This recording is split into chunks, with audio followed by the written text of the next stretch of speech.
बकिया video देखने से पहले वीडियो को लाइक करें, राहम टीवी चैनल को सब्सक्राइब करें और बेल आइकन पर क्लिक करें। शुक्रिया।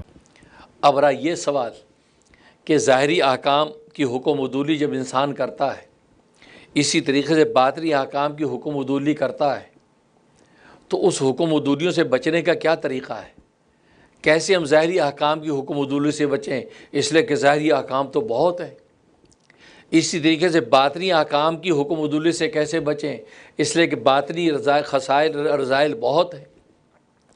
इसका जवाब ये है, इसका तरीक़ा ये है कि क्योंकि ज़ाहिरी जितने अहकाम हैं उन सारे अहकाम में अगर दो चीज़ों का इंसान जो है वो एहतमाम कर ले, दो चीज़ों के गुनाहों से, दो चीज़ों के तर्क से अगर बच जाएगा तो सारे के सारे ज़ाहिरी अहकाम से बचना इसके लिए आसान हो जाएगा। इसी तरीके से बातनी अहकाम की हुक्म उदूली से अगर बचना चाहता है और बहुत अहकामात हैं, लिहाजा उन सारे रज़ाइल से बचना चाहता है, तो दो जो बातनी अहकाम की हुक्म उदूली से नाफरमानी से अपने आप को बचा लेगा तो सारे के सारे जो वो बातनी जो वो रज़ाइल से इंसान ऑटोमेटिकली बच जाएगा। और वो दो कौन से हैं? ज़ाहिरी अहकाम की हुक्म उदूली में से दो, एक तर्क नमाज, दूसरे तर्क सदक़ात। इंसान एक तो तर्क नमाज के गुनाह से बचे, ये ज़ाहिरी अहकाम की हुक्म उदूली यानी ज़ाहिरी गुनाह है, क्योंकि नमाज का तर्क करना ज़ाहिरी गुनाह, रोज़े का तर्क करना ज़ाहिरी गुनाह, और अंदर के बातनी हसद, बुग़्ज़, किबर, ये बातनी गुनाह। और कुरान करीम में अल्लाह तबारक व तआला ने दोनों तरह के गुनाहों से बचने का हुक्म दिया है।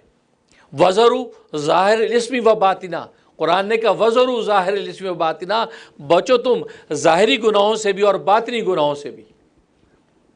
ये नहीं कि सिर्फ ज़ाहिरी गुनाहों से बचें और अंदर हसद है, किबर है, कीना है, बुग़्ज़ है, नहीं, फरमाया कि बातिनी गुनाहों से भी बचना है और ज़ाहिरी गुनाहों से बचना है।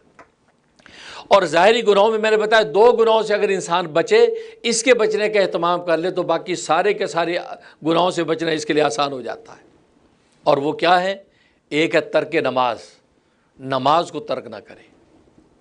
दूसरा तर्क सदक़ात, सदक़ात को तर्क ना करे, गरीब गुरबा में सदक़ात बांटने को तर्क ना करे। तो तर्क नमाज यानी तर्क सलात और तर्क सदक़ात, इन दो चीज़ों के तर्क से अगर बच जाएगा, इन दो ज़ाहिरी गुनाहों से अगर बच जाएगा, तो अल्लाह तबारक व तआला बाकी सारी ज़ाहिरी अहकामों से इसको ऑटोमेटिकली बचा लेते हैं। तर्क सलात, और इसलिए कुरान करीम में भी अल्लाह तबारक व तआला दोनों को इकट्ठा ज़िक्र किया, वाक़ीमुस्सलात व आतु ज़कात, नमाज कायम करो और ज़कात अदा करो। तो सवाल ये पैदा होता है कि भाई नमाज का ज़कात से क्या ताल्लुक़ है?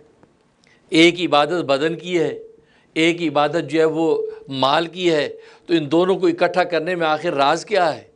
राज असल में यह है कि अल्लाह तबारक व तआला ये फरमाते हैं कि तर्क नमाज से बच जाओ और तर्क सदक़ात यानी तर्क ज़कात, सदक़ात से अगर बच जाओगे, ये दो चीज़ों से अगर तुम बच जाओगे और ये दो ज़ाहिरी अहकाम का अगर तुम एहतमाम कर लोगे, तो बाकी ज़ाहिरी अहकाम ऑटोमेटिकली पूरे होते रहेंगे। तुम्हारे अंदर वो विल पावर पैदा हो जाएगी कि बाकी अहकाम को पूरा करना तुम्हारे लिए आसान और सहल हो जाएगा। ऐसे हो जाएगा जैसे पानी के अंदर तैराक तैरता है, ये शरीयत के अहकाम में यूँ तैरता हुआ मंजिल पे पहुँचेगा। इसको नफ्स और शैतान इसको धोखा नहीं दे पाएंगे, लेकिन अक़ीमुस्सलात व आतु ज़कात, नमाज कायम करो, ज़कात अदा करो।